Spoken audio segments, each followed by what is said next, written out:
Hoje nós vamos explorar como é que a culinária de excelência pode ser acessível a qualquer negócio, o pequeno, médio, grande, estratégias, como é que dá para fazer boas harmonizações, que temperos dá para a gente valorizar e trazer mais lucratividade aí para o seu negócio. Eu sou Elaine Marques, engenheira de alimentos e diretora da Conduzir Consultoria. Agora vamos aos bastidores da alimentação, ver o que acontece antes do prato.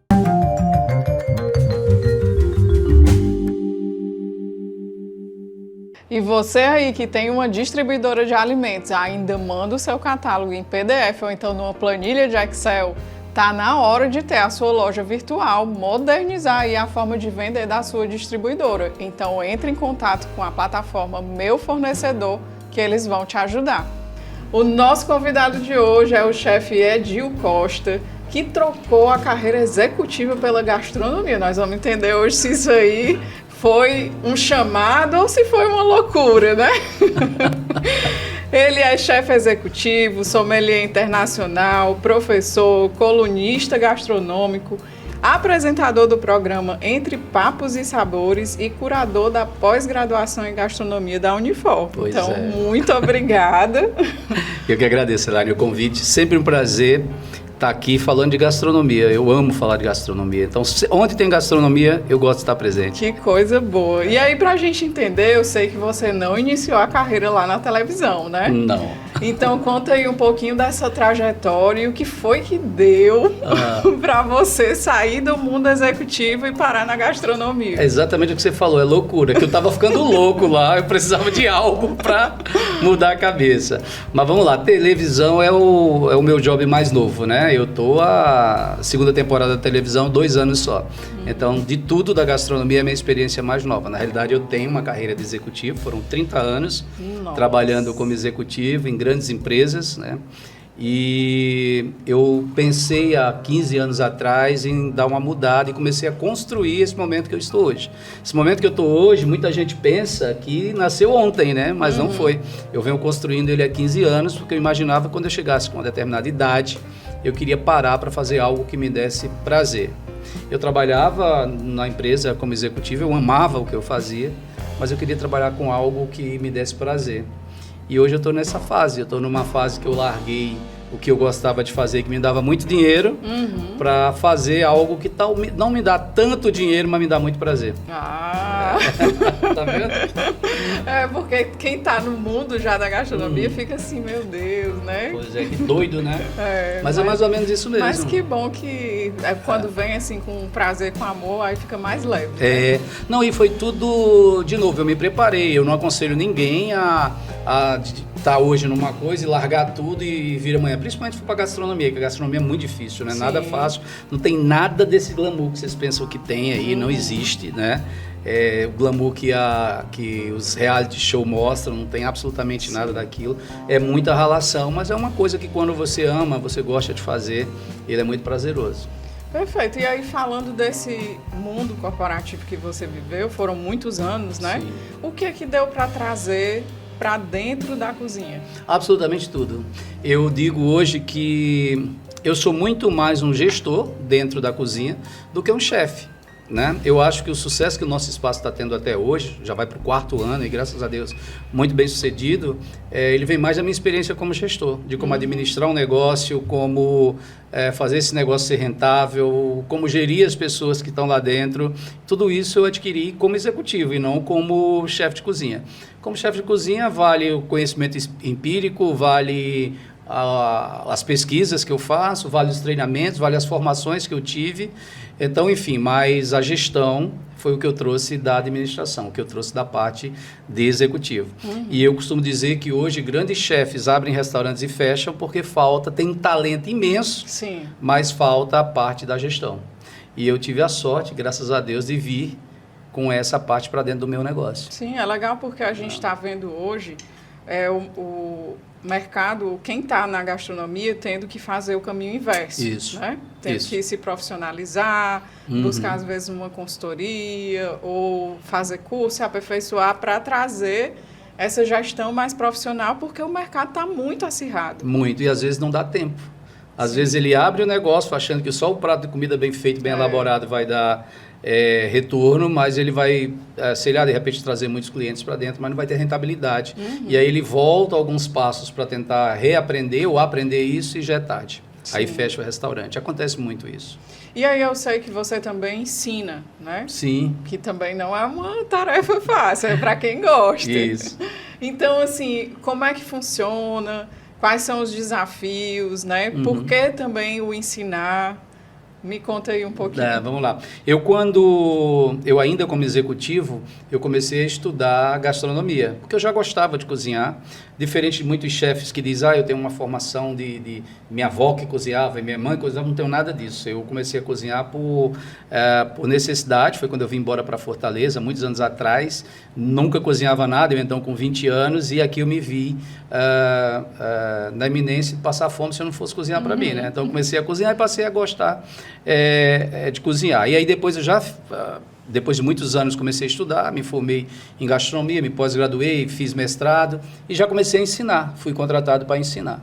E aí já emendei e até hoje eu ensino. Antes eu ensinava em algumas faculdades, hoje eu ainda ensino na Unifor e sou curador do curso de lá, mas abri minha própria escola. O maior desafio hoje é a gente pegar alunos novos, principalmente esses que estão saindo do segundo grau para tentar se formar achando que é uma profissão de glamour. Sim. Todos eles acham que depois de um ano eles vão estar como chefe, aqueles chefes renomados que aparecem nos reality shows, e não é.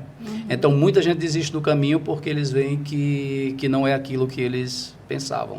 A gente vê, na verdade, eu acho que em quase todas as profissões, né, o pessoal, talvez pela própria rede social, Sim, né, de estar ali sendo influenciado, de muita foto, muita coisa, né, que é só o bonito, né, Sim. Não tem o bastidor. Não mostra os bastidores, né?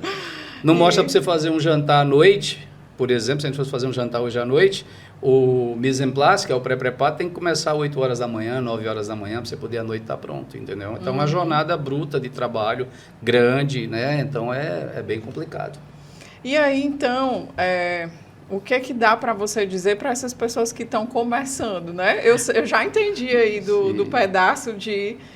Não vem aqui só pensando no resultado final, porque que é o que menos tem. É o que a gente fala daquele ditado, né? O pessoal chega já querendo sentar na janela. Tem muito. Pra você ter uma ideia, tem na faculdade principalmente, né? O aluno quando entra, a primeira coisa que ele pergunta antes de ter uma aula teórica é quando é que a gente vai para a cozinha. Porque ele quer logo o glamour de fazer um prato, de empratar, de botar na rede social. Sim. E não é bem assim, né? Então tem todo um primeiro trabalho que ele tem que fazer de teoria para ele poder entrar. Então o que a gente faz é dar logo um choque de realidade. Olha, se você veio aqui achando que isso aqui é só glamour, o caminho está errado, tem que ver logo. É uma profissão ainda que não é 100% valorizada, eu acho ainda muito desvalorizada, então a pessoa tem que entrar sabendo que vai percorrer um longo caminho, assim como todas as profissões, né? Então, chefe, muita gente pensa que chefe é só saber cozinhar, chefe é um cargo, né? Todos nós somos cozinheiros. Chefe é um cargo que você tem que conquistar dentro da cozinha. Então, a gente tem que quebrar esses paradigmas na cabeça do aluno, né? Isso para o aluno que está começando e que quer, de fato, fazer uma carreira na gastronomia. Eu acho que a gente podia até falar, assim, de quem está começando, né? Os passos que ele iria traçar até chegar ali como chefe, porque eu acredito, que eu vejo em outras áreas, que o pessoal já deve chegar querendo também ganhar o salário do chefe, né? Também. Então, assim... Também. Ele precisa saber exatamente o que você está falando, que ele vai entrar no mundo da cozinha, ele tem que passar por um bom caminho para depois chegar... E o que vai ter aí de papel desse chefe? Olha, o chefe de cozinha, ele é responsável por tudo, né? Não só de fazer o prato, não só de fazer o menu. Acho que isso é o mínimo que ele faz. Porque o chefe de cozinha idealiza o menu, treina a equipe, depois ele sai. A equipe fica lá dentro fazendo. Ele está ali dentro sempre, mas tem uma equipe fazendo por trás, né? Eu acho que isso é o menor. Ele tem que ter noção de saber administrar um estoque. Ele tem que saber administrar uma ficha técnica. Ele tem que criar menus sazonais, saber que em determinada época do ano, se botar esse menu, não vai vender. Então, ele tem que ir além de só fazer um prato, né? Ele tem que saber precificar. Sim. Ele tem que saber escolher os ingredientes que são, de repente, são bons e que são mais em conta para que ele possa rentabilizar o prato. Essa é a função do chefe, embora nem todos façam, tá? Geralmente, quando o chefe está dentro do negócio, que o negócio é dele, ele faz, né? Então, o chefe executivo é esse, é que ele gere todo o negócio, ele faz o gerenciamento de todo o negócio. O que menos importa é a parte do cozinhar, é a parte do prato. Sim. E aí eu lembro também que eu já passei por situação de ver até um certo conflito, né? Porque às vezes eu vejo, por exemplo, o estudante que encerrou ali o curso de gastronomia, aí ele entra dentro da cozinha, né? E às vezes o chefe que está lá não tem a mesma formação. Tem muito isso, né? Tem e aí muito. eles entram, é como se a pessoa tivesse um choque, assim, poxa, mas eu sei mais. Mas talvez nem saiba, vou explicar. Vou gerar uma polêmica agora, pelo amor de Deus, mas eu costumo dizer que um bom cozinheiro, ele pode ser um chefe de cozinha se ele pegar todas as nuances do negócio, né? Mas uma pessoa que entra na cozinha achando, ele é um cozinheiro, ele já entra achando que ele vai ser chefe porque ele sabe cozinhar, ele pode cair do cavalo, entendeu? Então tem esse conflito da pessoa que fez uma faculdade, trazendo para a parte da faculdade. Ele fez uma faculdade, eu fiz um curso técnico, não se forma chefe de cozinha, tá? Deixa isso muito claro. Não existe formação de chefe de cozinha. Perfeito. Existe formação de cozinheiro, existe uma formação técnica, né? Mas para ele ser chefe, ele tem que conquistar. É um cargo. Chefe é um cargo. Como um cargo qualquer, num qualquer negócio que você entra, sei lá, um banco como escriturário, você nem se ainda tem, entreguei minha idade agora. Entra como escriturário, depois faz isso e até virar um gerente. É do mesmo jeito na gastronomia. Mas muita gente é uma carreira, mas muita gente confunde. Não é? A pergunta é, eu saio da faculdade, eu já posso entrar como chefe? Pode, se você sair preparado para isso, se alguém te der essa chance, ou você vai abrir o seu próprio negócio, você já pode entrar como chefe. Perfeito. E aí, falando ainda de equipe, né, o que é que dá para fazer para manter as pessoas engajadas dentro da loucura que é a cozinha? Eu gosto sempre de dar alguns exemplos de reality show. Muita gente pergunta, você gosta desse reality show? Eu falei, não muito, porque ali ele retrata uma coisa que a gente não vive do dia a dia, que é aquela gritaria, aquela falta de respeito para os funcionários, aquilo ali não existe muito. Eu acho que no reality eles fazem para que dê audiência e para que não saia o formato. Mas eu diria hoje, com a escassez que a gente tem de profissional, se a gente fizesse aquilo na cozinha, não ficava tá? Então, o que eu faço com o meu time e aconselho todos aí a fazerem tem que ter um bom salário, porque o pessoal não se motiva sem ter um bom salário. O que é um bom salário? Um salário justo, um salário que ele possa se manter reconhecido pelo que ele faz. Programas de incentivos que a gente faz de vez em quando, com gratificações, com bonificações, mas acima de tudo você dar confiança, deixar eles criarem, eles gostam muito de criar, dar liberdade para que se crie, porque às vezes o chefe monta um menu, por exemplo, e diz, isso aqui é meu, não pede opinião de ninguém, o pessoal já vai fazer insatisfeito, porque até vê que tem alguma coisa que podia melhorar, mas não quer dar opinião. Então, eu diria que um trabalho participativo mantém essa equipe engajada, sabe? Eles fazendo parte do negócio como um todo, do processo como um todo. Principalmente essa parte do criar, né? Porque quem está lá na parte ou auxiliar de cozinha ou cozinheiro, eles querem ajudar na criação e não só executar, né? Eu vejo muito, às vezes, eles dizerem assim, não os meus, graças a Deus. Se bem que se os meus podem dizer por trás, né? Que eu não vou escutar, mas eu escuto muito. Eles vão deixar aí, aí nos comentários, viu?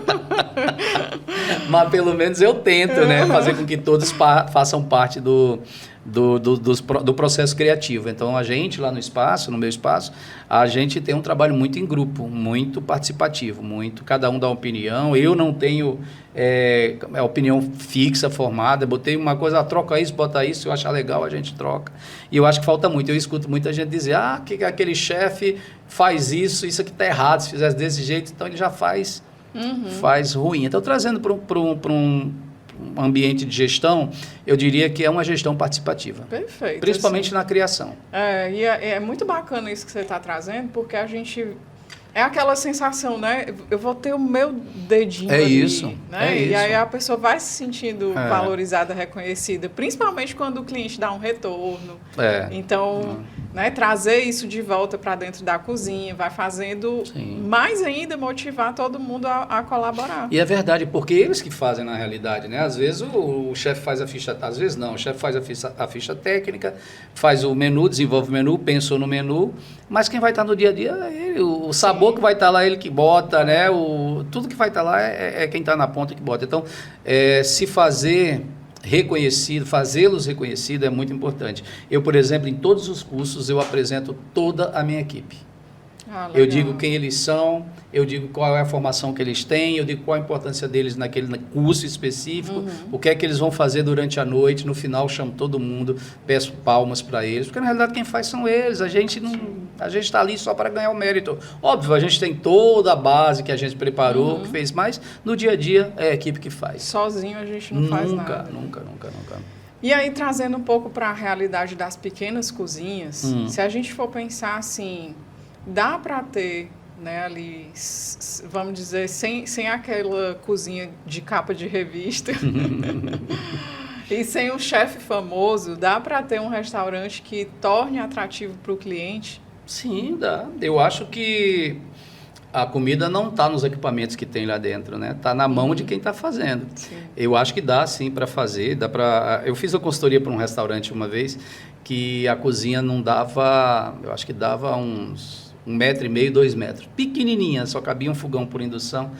E a chefe de lá, a gente deu um treinamento para ela deu show. É ela e uma pessoa, e é um grande restaurante daqui. E o menu, você olha, cara, isso é um menu 5 estrelas, é um negócio fantástico. Por quê? Porque tem amor ali na cozinha, a pessoa está preparada para fazer o prato, então dá para fazer. Não é a quantidade de equipamento, é o conhecimento de quem está operando. É óbvio que se eu tenho um forno combinado, é mais fácil de eu fazer pratos mais sofisticados. Sim. Mas se eu tenho uma chefe bem preparada, ou um cozinheiro mesmo, nem precisa ser um chefe, um cozinheiro bem preparado, que tem a cabeça aberta para poder aprender o novo, eles vão dar show. Não importa o tamanho da cozinha. E esse cozinheiro, o que ele teria assim de estratégia, né, para aplicar dentro desses pratos e trazer mais fidelização? Eu acho que tem um movimento que chama de slow food ou comfort food, que é aquela comida que conforta, que é aquela comida que você come e que lhe traz boas lembranças. Sim. Eu acho que todo cozinheiro, independente do tamanho do restaurante, se ele conseguir trazer isso para o prato, é muito bacana, porque a comida é emoção. Eu estava gravando meu programa um dia desse e estava gravando com uma cantora de uma banda muito antiga, né? E ela, quando começou a cantar, eu digo, é impressionante como a música é parecida com a comida, né? Você escuta uma música e lembra de coisas lá do passado. A comida é do mesmo jeito. Você sente o cheiro, sente o gosto, ele remete a um passado, geralmente de boas memórias, né? Então, eu acho que esse movimento de comfort food, que aí não importa o tamanho do restaurante, nem como é que eu posso falar? O requinte do restaurante, eu acho que é o caminho para cozinheiros ou para restaurantes pequenos, né? Por exemplo, um baião de dois bem feito, um peixe bem frito, uma galinhada bem feita, gente. Olha isso. O que é que você precisa? Arroz, galinha. Faltou você falar aqui do pirão. Pirão. Acabei de gravar.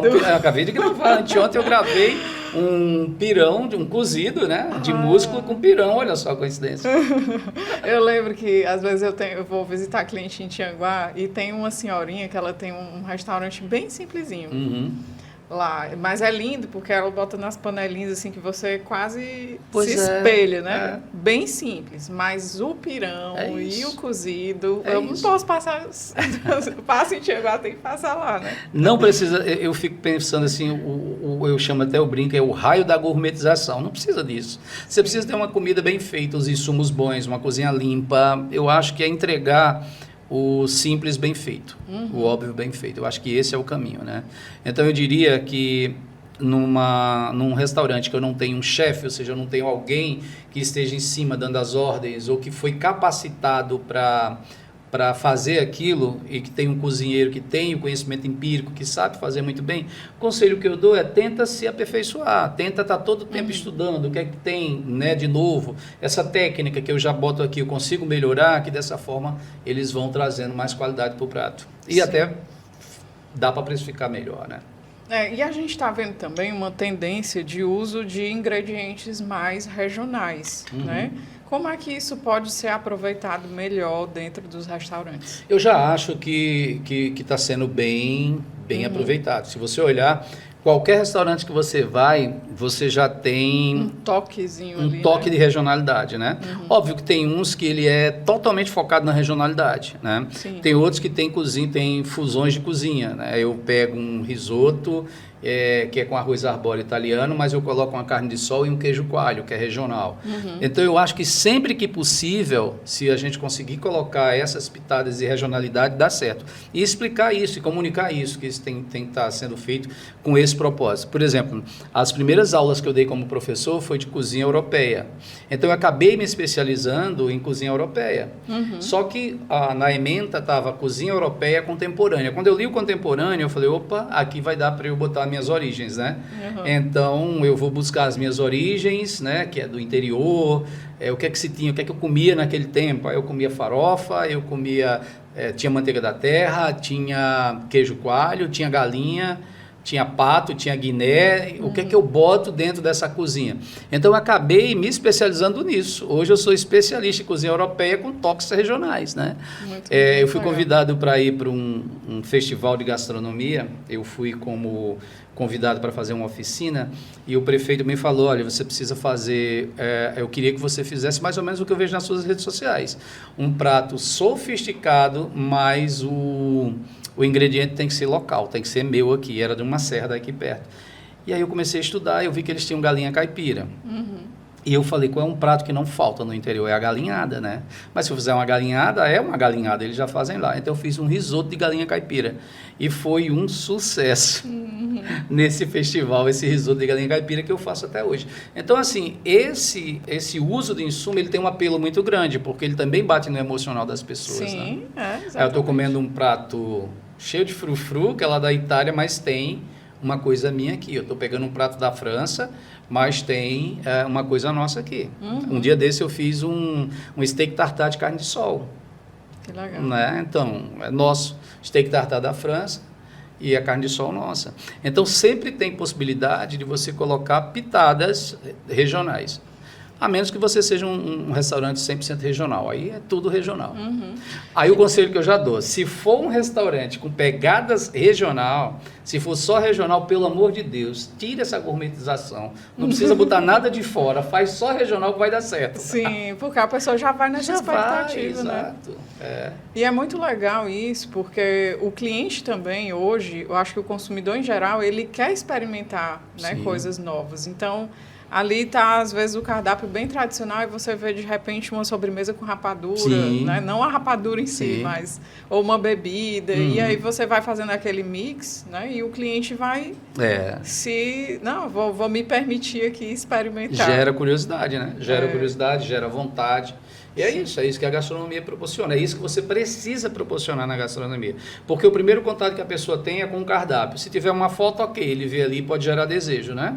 As redes sociais têm ajudado bastante, que você coloca uma foto e gera desejo da pessoa ir ali atrás daquilo, mas o que está na foto, o que está ali, ele precisa retratar o que de fato você anunciou. Né? Então, eu acho que é isso, esse conjunto. Mas, assim, conselho que eu dou para a pergunta, para a gente não fugir muito do tema, a pergunta foi, né? O que é que um cozinheiro pode usar, né, de um restaurante pequeno, de insumos regionais para poder valorizar o prato? É isso. Eu acho que tem sempre que aproveitar o que se tem. Aqui em Fortaleza, aqui no Ceará, é muito rico de insumos, né? Eu costumo dizer que Ceará, o norte também, a parte do norte toda é rico. O chefe que está nesses dois estados está feito da quantidade de insumos. Né? Aqui você tem cogumelos na serra, né? Você tem flores comestíveis que você pode brincar, inclusive com a beleza do prato, tomates cerejas que aqui já produz, fora todos os outros insumos que a gente tem. Então dá para fazer, dá para brincar muito com isso. E aí, como é que dá? Você falou aqui do sentimento, da sensação, né? O que é que dá mais para fazer para o consumidor sair dali contando a história daquele prato? Como é que, às vezes, você como chefe tem lá a inspiração, né? Sim. A criatividade, faz ali pensando em várias vários insights. Como é que transmite isso para o cliente? Olha, é difícil porque primeiro, tem que transmitir, né? Senão o restaurante não... Mas é difícil porque você vai pegar vários clientes se você for bater no sentimento do cliente, vamos imaginar que eu não tenho um restaurante, mas vamos imaginar que se eu fosse abrir um restaurante aqui no Ceará, que restaurante eu abriria para eu pegar a maior parte do público daqui se eu fosse ter que bater no emocional dele? Eu iria para uma cozinha regional, Talvez eu fizesse uma cozinha regional contemporânea, onde eu pudesse, com os pratos, com as técnicas novas que eu aprendi ao longo dessa minha formação, colocar de formas diferentes esses insumos da cozinha regional. Talvez fosse isso, mas...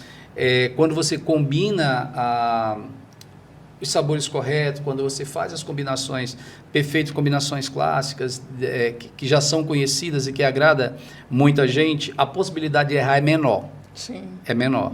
Mas nunca é 100%, porque você vai receber diversos clientes, né, consumidores com preferências diferentes. Então, o cardápio ele tem que ser muito amplo para você tentar, pelo menos em um ou outro prato, agradar o maior... Atingir ali o que você quer, né? A maior... Eu, quando estou fazendo alguma consultoria, que a pessoa, quando vê o cardápio, ela diz assim, eu digo, quantos pratos você quer daquela? Não, eu quero todos. Eu digo, não adianta. Você está achando muito bonito, mas desses todos aqui, vai ter um ou dois que vende 80%. Os outros vai ficar 10, 15, você vai ter que tirar pratos de todo jeito. E é isso que acontece no restaurante. Né? Tem prato que vai agradar muito, tem prato que não vai agradar nada. Então, é muito difícil você agradar todo mundo. Eu sei que nessas vivências suas aí, né, no contato com os alunos mesmo, é mais fácil, talvez, de vencer um preconceito, né? Sim, tem. Como é que dá para vencer? Porque, às vezes, eu lembro, por exemplo, eu tenho um amigo que, se ele encostar uma salada perto, ele passa tem muito mal. Isso. Tem muito isso. Como é que dá para vencer o preconceito que já está lá estabelecido? Para os alunos é mais fácil, sabe? É mais difícil num restaurante. Sim. Num restaurante que você faz um prato de polvo, e tem gente que teve uma experiência muito ruim no começo, porque geralmente, quem não gosta de algum alimento, de alguma coisa, que ele teve uma experiência ruim. Tudo bem que tem alguns, que aí eu vou dar um recado para vocês, experimentem, pelo amor de Deus. Tem gente que eu pergunto, já comeu? Não, então experimenta, né? Pelo menos uma Pelo lasquinha, menos experimenta. né? Mas para quem já comeu e não gostou, ele vem de experiências ruins. Para o aluno é mais fácil, porque o aluno a gente praticamente obriga a fazer, a comer, né? A gente ensina a forma correta de fazer. Olha, isso aqui faz desse jeito. Agora experimente. E assim, é impressionante. Eu vou dar um número aqui. 90% a 95% das pessoas que nunca comeram nas aulas algum ingrediente, algum prato que ele dizia que não comia, ele passa a gostar. É mesmo. Vou dar o exemplo do polvo. Vou dar o exemplo de camarão e de lagosta, que são pratos que, quando é mal feito, é terrível de comer. Lagosta emborrachada, sim, camarão emborrachado, polvo borrachudo. Por quê? Porque foi mal feito. Então, a sensação no paladar é péssima. E quando a gente ensina da forma correta, eles gostam e passam a comer. O que é mais difícil é quem não vai ter a oportunidade de experimentar, porque não vai querer. Sim. Então, no restaurante é mais complicado. Porque muita gente... Né? Minha esposa, por exemplo, minha esposa não come frutos do mar e não tem alergia. Ela jamais vai comer. Lá outra coisa. Vai já ir direto em outra coisa, entendeu? Sim. E aí, falando aqui um pouquinho, entrando no mundo da harmonização, né? Sim. O que dá para fazer aí, falando aqui dos restaurantes menores, né? Porque o restaurante maior, ele consegue aí ter o chefe que vai trazer esse toque. Mas o que o restaurante menor pode fazer para combinar melhor? Você fala harmonização com bebida, né? Geralmente quando o pessoal fala de harmonização é com bebida. Mas a harmonização é tudo, tá? Desde a confecção do prato, quando você faz um prato, quais são as harmonias que tem dentro daquele prato, até que bebida ele vai harmonizar. E outra coisa, para desmistificar, harmonizar não é só com vinho, tá, gente? Nem só com cerveja. Você pode harmonizar com suco, pode harmonizar com refrigerante, tudo isso é harmonização, né? Sim. Esse também é uma tarefa difícil, exatamente pelo costume de harmonizar sempre com algo caro, né? Que é vinho que não é tão barato. Então, para restaurantes pequenos, se você olhar, é raro ter um restaurante pequeno que diga, olha, isso aqui está harmonizado com isso, né? Sim, nem ousa, né? Mas dá para você fazer harmonizações Por exemplo, você perguntou e eu pensei aqui, por que eu não posso harmonizar E você já harmoniza sem saber que é uma harmonização, né? Por que eu não posso harmonizar um prato que leve carne de sol, queijo coalho, baião de dois com uma cajuína? Eu ia dizer exatamente isso. Isso é harmonização. Quer combinação melhor do que essa? Sim. Você come e sai super satisfeito. Então, se a gente desmistificar que a harmonização não precisa ter vinhos caros, né? Nem aquela bebida extra fina, né? Até porque tem uma grande quantidade de pessoas que vão tomar aquilo que nem sabe por que está harmonizando, tá? E nem sempre você vai ter um sommelier para dizer, né?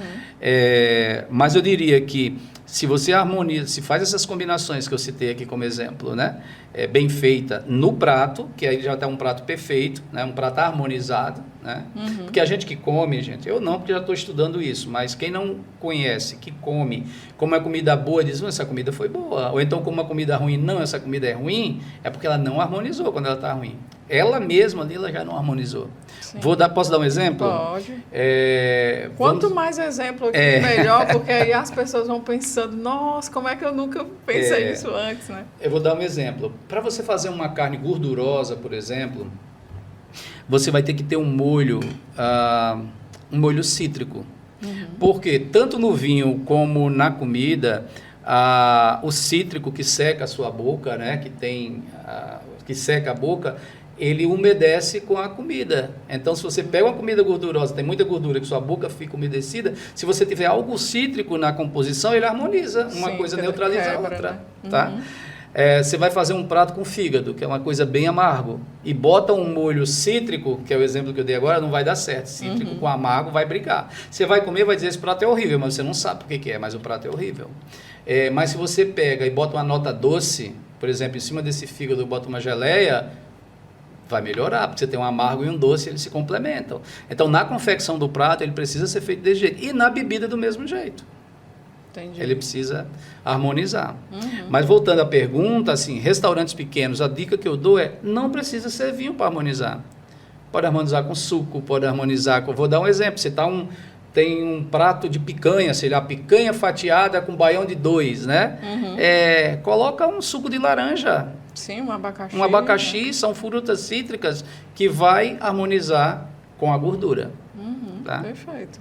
É mais ou menos isso. O que dá para fazer também? Você falou aí do básico bem feito, do regionalismo, né? Se a gente for falar aqui de prato típico, o que a pessoa que está trabalhando com isso tem que ter muito cuidado para ela dizer assim, ó, virei referência. Como é que eu faço para fincar essa bandeira? Eu vou ser bem grosso agora, viu, gente? Corta se não puder, né? Não faz excesso de frescura. É típico, já está dizendo, é aquilo. Sim. É típico, faz do jeito que é para ser. Porque quando você bota aqui um restaurante típico, eu quero comer uma panelada, não põe frufru na panelada, gente. Eu vi uma brusqueta de panelada já aqui. Ah, é? Já vi. Então, não vai. Quem vai comer uma panelada, ele quer uma panelada, ele quer sabor, ele quer aquilo que ele foi para comer aquilo, gente. Né? Sim, não tem... Eu estava... Vou contar uma aqui que você vê que até a gente paga mico. Eu estava na França, acho que era na França, e sentei com um monte de gente, eu todo metido a conhecedor de comida e tal, e peguei o cardápio, eu olhei lá, cada um pediu, na França não, na Itália, cada um pediu um prato de massa muito cheio de molho, muito bonito, e lá eu olhei e tinha assim, tripa. Eu falei, vou pedir essa tripa, que eu não sei o que é, eu vou ver como é que é. E quando chegou, era tripa. Só simplesmente assim. E longe de ser a tripa que a gente prepara, viu? Ai, que a nossa Cristo. É boa. Lá não tinha gosto nenhum, nem para deixar de ser bicha. E o pessoal olhou para mim e falou assim: você sabia que era isso? Eu sabia, peguei só para experimentar. Mas é tripa. Então, assim, é o básico bem feito. Quando vai para a regionalidade, ele quer aquilo. Porque, deixa eu explicar uma coisa: na regionalidade tem algo além do que o prato. Ali tem história, ali tem a cultura, sim, né? Ali tem um monte de coisa que faz parte daquilo. Você imagina ir para a Bahia e pedir um acarajé diferente. Primeira coisa, se um baiano vir aqui comer uma muqueca, por exemplo, que não tem a dendê, ele vai dizer, isso não é muqueca. Não é? É, que nem os italianos, exatamente, né? Chegam aqui, tomam sorvete ou comer a pizza, isso aqui não é pizza. Exatamente. Então, o tradicional não precisa ser mexido, ele precisa ser bem feito. Sim, perfeito. E aí, falando agora, se a gente for para o mundo intermediário, né? A gente falou dos restaurantes pequenos, aí eu vou lhe dar outro desafio. Vamos lá para um restaurante médio que ele precisa melhorar o ticket ali dos pratos. Sim. O que dá para ele fazer para conseguir ter uma alavancada? Aí eu acho que tem que usar e abusar da criatividade, né? Eu acho que o contato visual com o prato no mundo da internet ele é muito interessante. Eu criaria um restaurante, aí nós estamos falando de um restaurante já médio, que tem uma apresentação melhor, sim, que talvez tenha uma equipe um pouco mais capacitada, que eu falo em termos de treinamento, em termos de apresentação. Eu acho que eu já partiria para o básico bem feito, tem que ser feito, mas eu daria um upgrade, agora mais na parte do visual, na parte de trazer elementos que possam ser instagramáveis para fazer com que aquele prato ele possa precificar melhor. Eu brinco, eu uso muito, quem me acompanha nas redes sociais já brincam comigo, porque eu uso muito brotinhos. Brotinhos de coentro. Vai virando característica, né? Já vira característica. Os brotinhos de tomate cereja, o pessoal disse que já é minha cara. Meus seguidores sacaneiam muito comigo com isso. Né? Mas aí se não tiver, a pessoa não foi você que não vira. É porque cada chefe tem a sua assinatura, né? Eu acho que a minha acabou sendo os brotinhos e eu fico muito feliz que eu vejo um monte de aluno botando brotinho aí no negócio, né? Já vou abrir uma empresa de brotinhos. Mas eu brinco, né? Eu monto um prato e aí eu mostro para eles. Quanto valeria esse prato aqui, se você fosse precificar? Valeria tanto. Aí eu pego o prato aqui, fecho o mesmo prato, boto um pouquinho de broto, pego um azeite verde, coloco, pego um azeite defumado, que eu defumei com carvão, que não custa nada para mim, coloco por cima, digo, e agora? Geralmente precifico com 30% a mais. Sim. Porque só a apresentação, ela já muda, né? Então, vamos lá, vamos recapitular. Se eu estou num restaurante pequeno, que eu não tenho condição de investir muito em tecnologia, uma cozinha simples, é o básico bem feito, muito bem feito.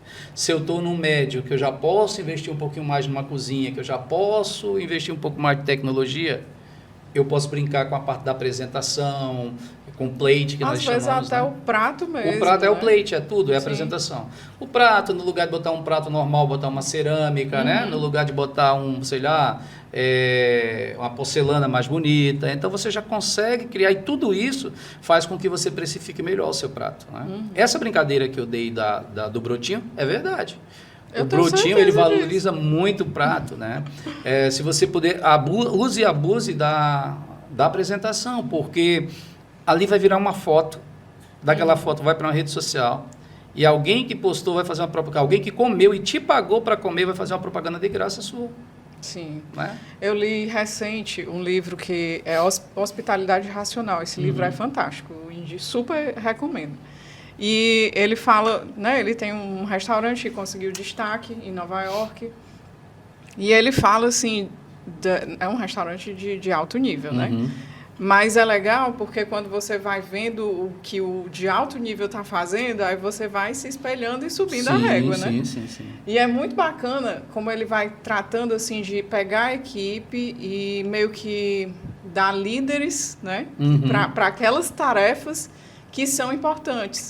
E aí é legal de ele dizer assim, eu estabeleci ali alguém que ia olhar se o prato não estava com uma lasca. Sim, se não está sujo, se não está... Então, tudo isso vai contando. E como eles estavam querendo mais uma estrela no guia, aí eles fizeram um esquema legal. A gente, todas as noites, vai escolher um cliente como se ele fosse o avaliador. Sim, bacana. Porque aí eu vou estar sempre treinando a minha equipe para quando chegar de verdade a pessoa que vai avaliar, tá todo mundo pronto. E são muitos detalhes. Muitos detalhes. Né? No Guia Michelin é coisas que... muita coisa. Muita coisa. E aí você vai vendo que tem um mundo de coisa que dá para ir tratando, né? E você elevando o nível, essa percepção do cliente... Que você não vai ter um custo, às vezes, muito alto no ingrediente, né? Mas na disposição, na forma como você vai conduzindo, né? Na disposição ali da taça, enfim, é tanta coisinha, muita coisa. Né? Que o cliente vai notando isso. E aí, assim como a equipe também vai notando isso, né? Tudo. E aí a equipe engajada nisso, ela vai vendo que tem um outro olhar. Aqui, nesse lugar, tem uma preocupação muito grande com o que você está entregando para o cliente. Né? Eu acho que é esse conjunto. Eu acho que tem que ter tudo um pouco. Isso aí. Perfeito. E aí, se a gente for falar aqui, quando a pessoa diz assim, ó, voltando aqui um pouquinho para os alunos, né? Sim. Eu vou entrar na gastronomia para ter uma profissão. Dá para entrar nesse mundo, para ter uma profissão, ou ela realmente tem que ter já esse talento naturalmente? Não, eu sou a prova viva disso, gente. Não cozinhava nada. Eu, quando encontro amigos que faz anos que eu não vejo, muitos anos que eu não vejo, falo assim, não acredito, é o mesmo. Você é o executivo, você era o gerente, que agora está na... Por quê? Porque eu fui buscar, eu gostava de cozinhar, né? Mas eu não tinha conhecimento nenhum, eu fui atrás do conhecimento. Então, eu acho que você pode se profissionalizar sim. Eu sou a prova viva de que você pode entrar sem saber nada e chegar tem a ser um esperança, chefe. Então, para quem não se sabe. Quiser, a única coisa, olha, hoje quando a gente está recepcionando os alunos, a gente tem uma página, a nossa página, que é onde a gente recepciona os alunos. Eu digo para a minha equipe, a primeira coisa que eles perguntam é, o que é preciso para a gente estudar gastronomia com você? Sabe qual é a nossa resposta? Querer. Sim. Gostar, pelo menos, porque não tem coisa pior que você ficar 4 horas dentro de uma cozinha, um chefe falando, o professor falando todo o tempo, você tomando fumaça na cara, saindo defumado de lá, entendeu? Sim. Que sai defumado, não tem pra onde correr. Você precisa gostar muito, entendeu? Você precisa gostar muito. Então, o que eu digo se você gostar, a gente ensina, a gente faz o resto. Agora, não vá sem gostar. Inclusive, eu digo assim, eu não quero esse dinheiro seu. Não quero esse dinheiro seu. Legal. Não quero. Eu tenho um exemplo, eu vou contar, não sei se a gente tem tempo, vou contar rapidinho um exemplo, contando milagre sem contar o santo, né, Cris? Eu fiz uma aula uma vez, era uma aula de massas frescas. E cada aluno, eram 16 alunos, que no meu espaço a capacidade máxima era 16, e cada aluno fez sua massa. E uma massa não deu certo. E eu olhei, era uma moça que estava bem... Você via que ela estava com cara que não estou bem aqui, eu não estou ambientado. E quando eu vejo esse tipo de aluno, eu vou dar atenção para ele, né, para ver, conversa e tal. Aí eu fui lá, arrumei a massa dela, deu certo e tal, fizemos a massa. Quando foi abrir, 15 massas abria, dela não abria. E a gente foi lá de novo nela e minha paciência já indo pro saco. E eu fui lá, abri a massa dela, enfim, foi desse jeito até o final. Ela ali, a cara dela era, eu não queria estar aqui. Sim. Eu falei, mas como é que uma pessoa paga um curso caro desse jeito e tal? Aí fui na equipe que faz a matrícula e falei, fulana de tal, que eu peguei o nome, né? Fulana de tal, que estava assim, assim, tal. Aí falaram assim, não, na realidade quem ia fazer o curso era o marido dela. Mas ele não foi, não pôde ir, porque estava fazendo não sei o que, e mandou ela. Então não adianta, gente, não vai fluir, não vai funcionar. Então, se você quer aprender, mesmo que você não sabe, você aprende. Sim. Eu tenho vários outros exemplos. Eu me dei como exemplo porque eu sou a prova viva disso. Eu parti do zero. Fui fazer um comercial uma vez para uma empresa de... Um comercial não, um documentáriozinho para uma empresa de cervejas, né? E ela falou, conta a história bonita da gastronomia, né? Você aprendeu com a avó. Não tem história bonita para contar. Minha história não é bonita. Quase que ela diz assim, meu filho, floreia um pouquinho aí. Inventa alguma coisa? Não tenho o que inventar, não. Eu não sabia nada de gastronomia e fui aprender. Mas essa é a história bonita. A história bonita é que se você não sabe cozinhar, mas gosta, dá tempo de aprender. Perfeito. Mas é muito legal isso, assim. E isso eu acho que vale para qualquer coisa que você se dedica a fazer, né? Tá ali fazendo porque quer, porque gosta, você se entrega de um jeito diferente. E aí, falando ainda disso, o que é que essa pessoa que está entrando nesse mundo precisa fazer para se diferenciar? Olha, eu acho que não só na profissão de cozinheiro, de chefe de cozinha ou cozinheiro, mas qualquer outra profissão é você estar sempre um passo à frente dos demais. Eu costumava brincar com a minha equipe ainda como executivo, eu dizia assim, quer ser unanimidade, que seja unanimidade boa. Nunca vai ser unanimidade ruim. O que eu acho é que você tem que estar um passo à frente, estudar bastante, porque a gastronomia, se você não andar, ela anda e você fica. Aí você fica preso no passado, preso em algumas coisas, e aí entram novas técnicas, entram novos equipamentos que você precisa estar, e você vai ficando para trás. Então, eu acho que para se diferenciar, você tem que estar todo o tempo estudando. Eu estudo gastronomia todo dia. Viajo hoje graças a Deus tenho condição de viajar ao mundo pesquisando gastronomia, olhando o que é que tem diferente nos lugares. O que é que eu não vi na literatura, porque nem tudo está na literatura. Nem tudo está na literatura, né? Pesquiso muito sobre a história da gastronomia. A história da gastronomia diz muito com o que você está fazendo. Então, para se diferenciar, para ser diferente, você tem que sair da vala comum, já está dizendo, né? Então, vamos estudar mais, vamos pesquisar. E estou fazendo um prato de baião de dois. De onde é que surgiu esse baião de dois? Como é que ele veio? Como é que ele veio parar aqui? Qual é a origem dele? Né? Como é que ele foi feito? Por quem que ele foi feito? Você começa a estudar, isso faz com que você vá inovando, você vá, sabe, vai contando histórias, enfim. Vai mergulhando. E não só na gastronomia. Eu sempre tive isso comigo, né? Eu brincava porque algumas pessoas do meu trabalho falavam assim, do antigo trabalho, falavam assim: rapaz, mas você é maluco, você fica de noite, de dia, de madrugada, não para, não tem descanso. Eu dizia: rapaz, é porque eu estou cercado de gente muito inteligente, eu sou meio burrinho, então eu compenso estudando, entendeu? Então eu tenho que compensar estudando, então eu estudo muito mais porque eu tenho necessidade de aprender mais. Então sempre foi assim, na gastronomia eu estudo todos os dias, eu estou pesquisando. Qual o conteúdo que eu vou fazer? Imagina, eu tenho hoje vários patrocinadores, sei lá, por baixo, 10, 15 patrocinadores. Então, eu preciso estar gerando conteúdo para os 10, tem que ser conteúdos diferentes. Sim. Depois eu tenho um programa de televisão, que eu tenho que gerar conteúdo diferente. Tenho as redes sociais, tem os cursos que eu tenho que estar formando o curso todos os dias praticamente, curso diferente para eu poder vender, para poder atrair os mesmos alunos. Se não estudar, eu vou morrer, entendeu? Sim. A gente morre, a gente... Vai ficando estagnado, vai ficando né? estagnado, vai começando a repetir. Sim. Então, eu acho que você tem que estar todo o tempo estudando. E aí, falando um pouquinho já de rede social, né? Que você dá um show. Eu imagino que os outros chefes também devem olhar e ficar pensando assim: como é que foi essa trajetória, né? O que dá para eu fazer também para me destacar nesse mundo? É longo, tá? Não é tão fácil, não. Eu fiz a minha rede social de brincadeira. Eu nem sabia isso. A minha filha brincava muito comigo, que eu era ultrapassado, né? E quando eu comecei a dar aula na Unifanor, que foi a minha primeira faculdade que eu dei aula, eu começava a fotografar os pratos que os alunos faziam, ou filmar pedacinhos, aí abria o Instagram. Sei lá, não tinha nem 500 seguidores. E eu ia postando ali só para o pessoal ver o que é que os alunos faziam, né? E aí começava a gerar muita interação. E na pandemia, como eu viajava muito a trabalho como executivo, na pandemia eu me vi em casa preso. Sim. Então, mesmo trabalhando no home office, eu comecei a fazer meu almoço, eu fazia minha janta, eu fazia meu lanche, e eu comecei a postar tudo que eu fazia. De forma simples, Não, assim. simples. E assim, na pandemia eu saí de... sei lá, eu acho que quando deu a pandemia eu já tenho uns 5 mil seguidores. Eu saí de 5 mil para 70 mil seguidores, assim... na pandemia. Nossa, que legal. Só gerando conteúdo, né? E aí eu vi que tinha um potencial muito grande, que aí dava para fazer disso também negócios, né?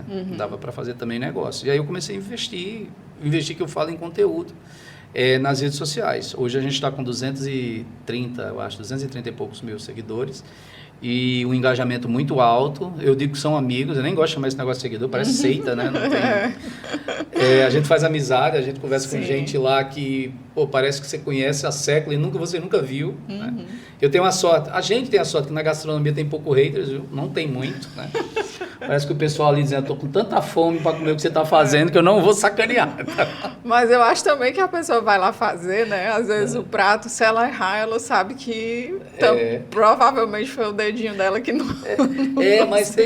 mas é muito legal, cara, é muito bacana. Fica como se fosse uma comunidade, né? O pessoal gosta daquilo. E é isso. Então, eu acho que... eu digo muito a alguns chefes amigos que têm um potencial incrível que não usam as redes sociais. Eu falo: preciso usar a rede social para mostrar teu trabalho, eu preciso usar para comunicar teu trabalho ou até para ensinar aos outros, que eu ensino de graça nas redes sociais, né? Se você olhar, eu tenho naquela abazinha de cima, que é dos destaques, tem 100 receitas. Eu mantenho sempre 100 receitas lá, 100. E tem algumas receitas bem todas tranquilas. Todas muito tranquilas. Todas muito tranquilas. Eu bisbilhotei lá. Todas as receitas muito tranquilas. Então, ali a pessoa pode entrar, tem um passo a passo direitinho lá, para ele tocar, né? De graça, não tem... E eu acho que é uma coisa legal de a gente falar, porque, assim...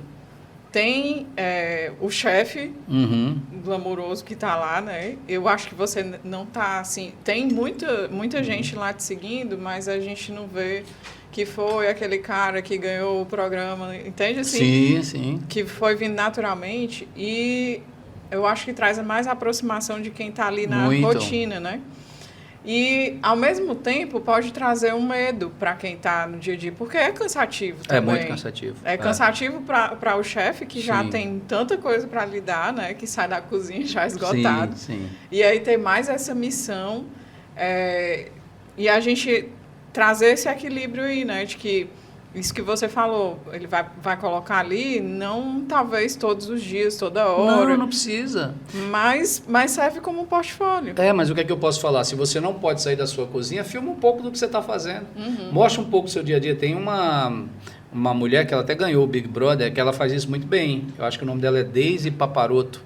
Ela montou agora, ganhou o Big Brother, gente. Ela ganhou o MasterChef, eu acho que o primeiro ou o segundo. E ela faz isso muito bem. Ela mostra o dia a dia dela dentro da cozinha dela, entendeu? Então, por exemplo, ela vai dizer assim, hoje eu tô com um prato novo. Ela já mostra o prato que ela fez, e você tem que ir 1 hora fazer para testar o prato. Ela já mostra o prato, emprata, come, mostra o pessoal da cozinha dela experimentando, e ela ali já serve de propaganda para ela soltar o prato lá ao público dela. Então, é um trabalho muito bem feito. E não toma o tempo dela, ela já ia fazer aquilo, só uma equipe para ir lá e filmar, entendeu? Então, dá para fazer. E até para, talvez, gerar essa conexão com o consumidor, né? Sim. Porque aí ela consegue, naquele momento ali, até contar por que ela colocou aquele ingrediente, o que está ali por trás, né? E aí vai gerando essa conexão que, às vezes, lá no salão não dá. Não tem tempo. E outra coisa, né, nem só lá no salão, muita gente não vai nem conseguir ir no salão porque você não sabe que você tem aquele prato. Você entendeu? Então, se eu estou em casa, rolando a tela do meu telefone e vejo uma chefe que é de um restaurante que é ali perto da minha casa e que eu olhei que vai ter, sei lá, um nhoque hoje trufado, e deu vontade, eu vou lá ver esse prato hoje. Sim. Eu não iria se eu não tivesse visto. Então, eu acho que as ferramentas... As redes sociais hoje traz muita coisa ruim, mas ela traz muita coisa boa também. Se você souber aproveitar, aproveita muito bem. Pra você ter uma ideia, hoje o nosso Instagram do meu espaço, da minha escola, ele é totalmente orgânico. Eu só tenho um tipo de propaganda, é o dele. Não tenho outro tipo de propaganda. E o nosso espaço é cheio direto. Eu não tenho outro tipo de propaganda, somente ele. Só o que já está acontecendo. Só o que já ali está acontecendo. Na rotina, só nas né? redes sociais. E se a gente for de escolher aqui, né, entre tantas coisas que a gente falou, o que o restaurante pode abraçar para ele se diferenciar, né? É fazer o simples bem feito, cuidar do regionalismo, ir para a pegada da sustentabilidade, ou ele tem que olhar para tudo isso? O que você diria? Eu acho que é um conjunto de um pouco de tudo. Sabe por quê? Porque você tem clientes dos mais diversos tipos, você tem dos mais diversos públicos, né? Você tem alguém que vai olhar só a sustentabilidade, que ele vai ali porque tem alguma coisa que é da sustentabilidade. Você vai ter o cliente que quer a regionalidade, eu estou indo ali porque tem a regionalidade. Óbvio que o que eu estou falando aqui é quase impossível de fazer, né? Você juntar tudo num prato só. Vai ter uma hora que você vai ter que escolher quem é o seu maior público. Mas se você me perguntar de tudo, eu trabalharia em 3 pontos. Primeiro, equipe, que seja uma equipe motivada e treinada e capacitada.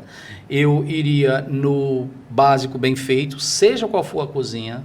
Se eu optei por uma cozinha clássica, que eu faça bem feito o clássico nessa cozinha. Se eu optei por uma cozinha regional, que eu faça esse regional bem feito, porque quem vai lá vai atrás disso, né? Da mesma coisa, se eu abro uma cozinha francesa, quem vai lá vai atrás da cozinha francesa. Não adianta chegar lá e ir atrás de outra coisa. Isso, e que trabalhe bem a imagem do restaurante fora dele, para você captar cliente. Eu trabalharia nessas 3 frentes. Nessas 3 vertentes, né? Se eu fosse abrir um restaurante hoje, para mim, seria assim. Perfeito. E aí, falando um pouquinho agora do seu espaço em si, né? Como é que funciona? Quem tiver interesse, eu já entendi que a pessoa que não sabe nada... Aprende. E a que não gosta, não pisa nem lá, viu? Tem que colocar no formulário. Vai comer. Ó, quem não gosta de cozinhar, lá a gente fez um lounge lindo, que você pode ir acompanhando alguém que queira cozinhar, e você fica lá comendo o que ele preparar.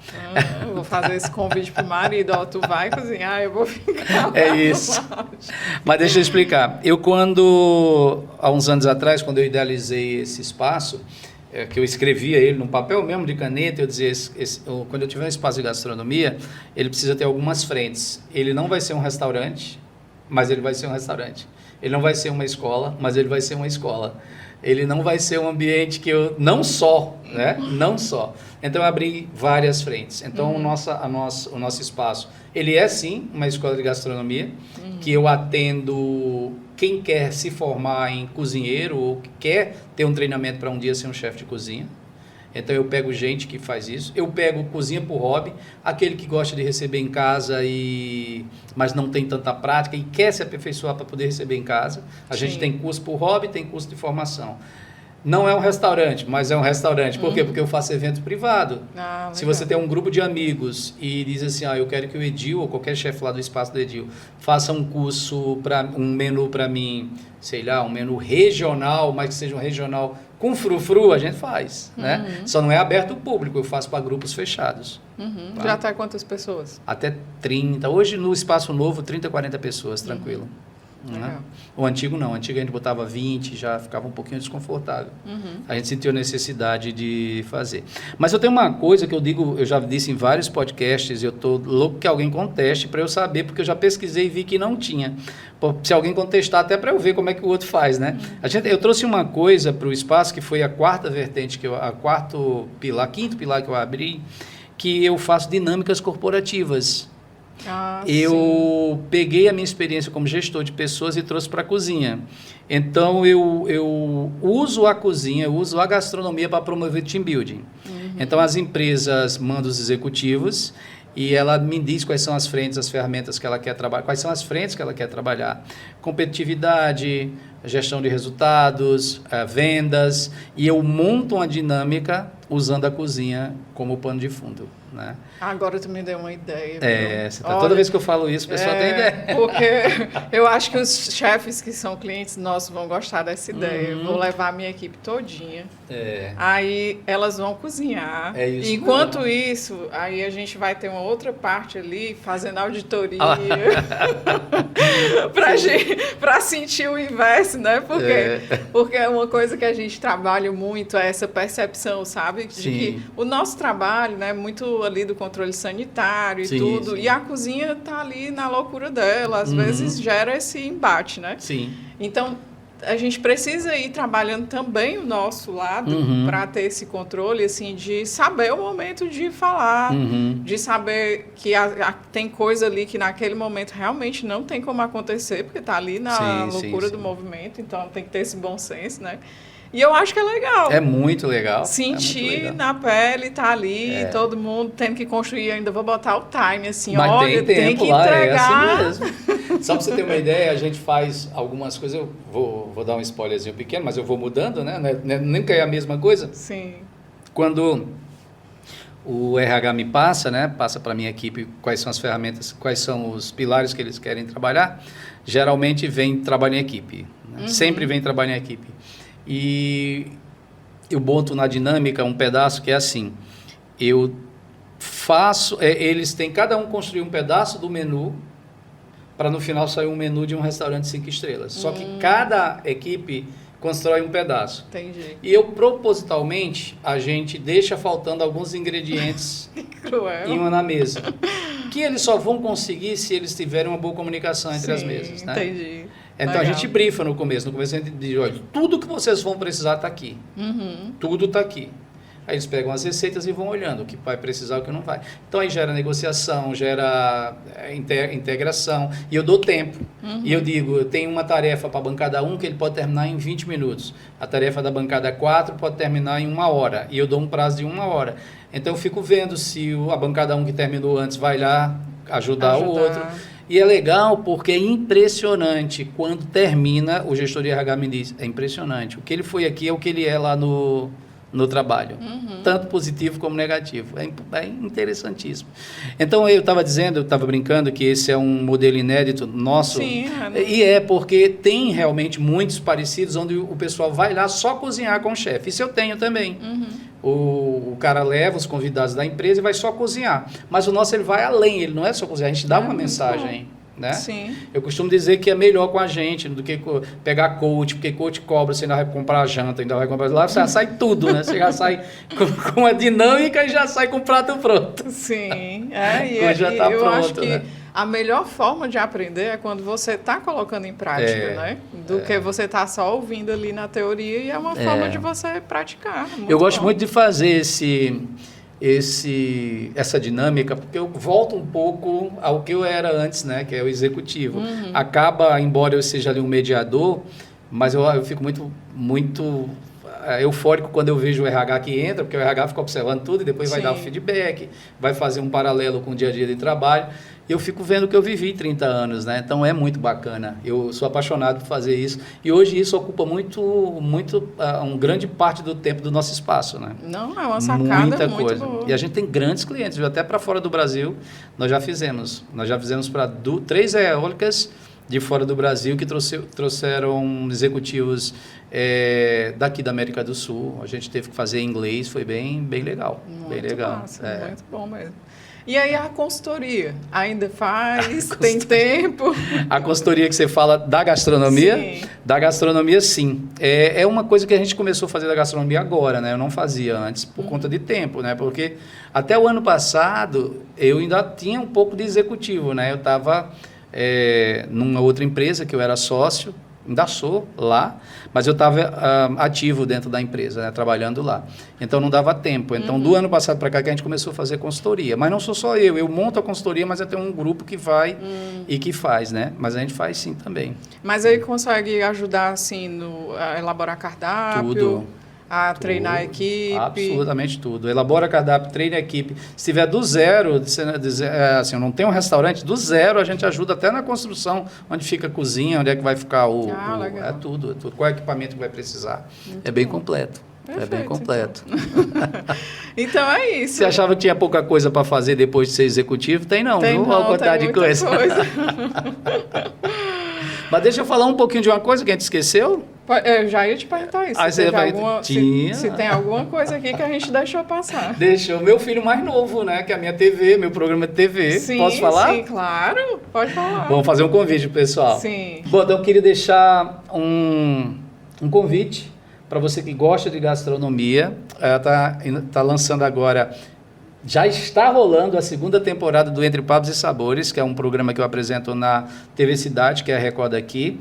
Nessa edição a gente está recebendo celebridades, digitais influencers, artistas da música, atores, enfim, música, cinema, e está muito divertido. O Entre Papos e Sabores, como o próprio nome diz, eu boto o pessoal para cozinhar comigo, enquanto a gente vai conversando da vida dos outros. Então é bom, a comida e fofoca, gente.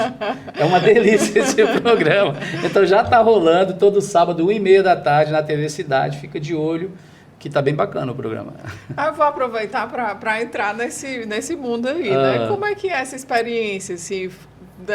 Tu chegou lá, tô pronto aqui. Não, nunca é assim, gente. Eu digo que eu virei digital influencer à força, porque eu não sabia nem o que era digital influencer. Aí o pessoal começa a dizer, não, faz uma propaganda do meu negócio, faz não sei o quê, porque você é digital influencer. Então, foi pelo trabalho que eu vinha. A televisão foi do mesmo jeito, eu nunca pensei na vida em fazer programa de televisão, mas o diretor dessa TV foi... fazer aula comigo, fui participar de um evento corporativo lá também, e ele já me acompanhava nas redes sociais, e ele falou, que tal a gente fazer um programa de TV? Vamos, né? Tô pronto. Fui, a primeira temporada a gente bate um pouco cabeça, porque uma coisa é cozinhar, outra coisa é falar com a câmera, que é outro mundo, mas eu diria que eu, de novo, fui atrás, pesquisando, copiando gente boa, como que faz, olhando como faz. A TV tem me dado um apoio incrível, a direção do programa está fantástica, e eu estou me soltando aos poucos, né? Então, tá dando muito certo. Mas, assim, as coisas da minha vida, tudo aconteceu de uma forma espontânea, sabe? Eu nunca fui forçar a barra. Mas eu acho que você é o tipo de pessoa que também não deixa a oportunidade Nenhuma, gente. Eu fiz de tudo na vida. Tudo, graças a Deus, lícito. Mas eu fiz de tudo na vida, né? Pessoal, eu costumo dizer que quando eu chego... partes da minha vida, né? Quando eu morava em Mossoró, eu trabalhava no comércio. Aí quando eu vim para cá, eu trabalhava em finança. Aí depois eu fui para telecom. Então, quando eu chego em lugares, né, assim, o pessoal diz: "Não, mas você agora faz o quê?" "Não, agora eu faço isso." "Mas isso tem nada a ver com você." Mas é isso. Porque não deixo passar oportunidades. Em nenhum lugar eu deixei. Nenhum lugar. Muito bom, parabéns. Obrigado. Né? Por se dedicar e fazer bem feito, né? Porque a gente vê que depois vai dando esse resultado, né? Mesmo sendo áreas diferentes, né? Sim. Você conseguiu fincar ali a bandeira e dizer: "Eu tô aqui." É isso. E é o que eu disse para você. É estudar sempre. Sempre que você estiver fazendo algo que você se propôs a fazer, ele tem que fazer bem feito, né? E o meu desafio agora é a televisão. Eu estou direto estudando agora, olhando como que os apresentadores de lá fazem. Óbvio que eu tenho a minha própria identidade, eu não posso perder ela. Sim. Mas eu estou aprendendo direto com o pessoal, como é que faz, como é que fica, estudando, olhando, enfim. Precisa ser feito. E é legal porque vai virando mais um aprendizado, né? Você vai aplicando também outras coisas. Com certeza. Tudo é aprendizado. Tudo é aprendizado. É Perfeito. Muito legal. Então, muito obrigada. Eu que agradeço. A nossa conversa está chegando ao fim. E aí, antes de terminar, né, além de agradecer muito pelo compartilhamento, eu queria que você deixasse as redes sociais para quem quiser conhecer, né, ou contratar, ou fazer um curso. Tá certo. Bom, gente, aqui a minha, né, que tem vários conteúdos gratuitos lá no meu Instagram, é gastronomia_Adil Costa, gastronomia_Adil Costa. Lá tem várias receitas, eu gero conteúdo gratuito, conteúdo para os meus patrocinadores, que também vai gratuito aí no coisa. Eu falo um monte de besteira do meu dia a dia também, isso vocês não precisam ver, mas foca nas receitas, tá? Tem muitas viagens também, eu viajo o mundo hoje pesquisando gastronomia, então é bem bacana de ver, é divertido, o pessoal fala que é divertido. Sim, vai viajando junto, né? Vai viajando junto. A do meu espaço, da escola, é Espaço Edil Costa, a rede social, e é isso, essas duas são as duas principais redes. Tem canal no YouTube também, que também é com o meu nome. Onde você pesquisar, você vai ver. É fácil de achar, tá tudo lá. Viu? Parabéns, então, Obrigado. mais uma vez, muito obrigada. Eu que agradeço. E se você gostou do que ouviu hoje, curte, comenta, compartilha. A nossa ideia realmente é trazer informação relevante para o setor de alimentos. Lembrando que o Antes do Prato é uma produção da Conduzir Consultoria, uma empresa de consultoria sanitária que atende indústrias, restaurantes e supermercados. A gente encerra por aqui. Até o próximo episódio.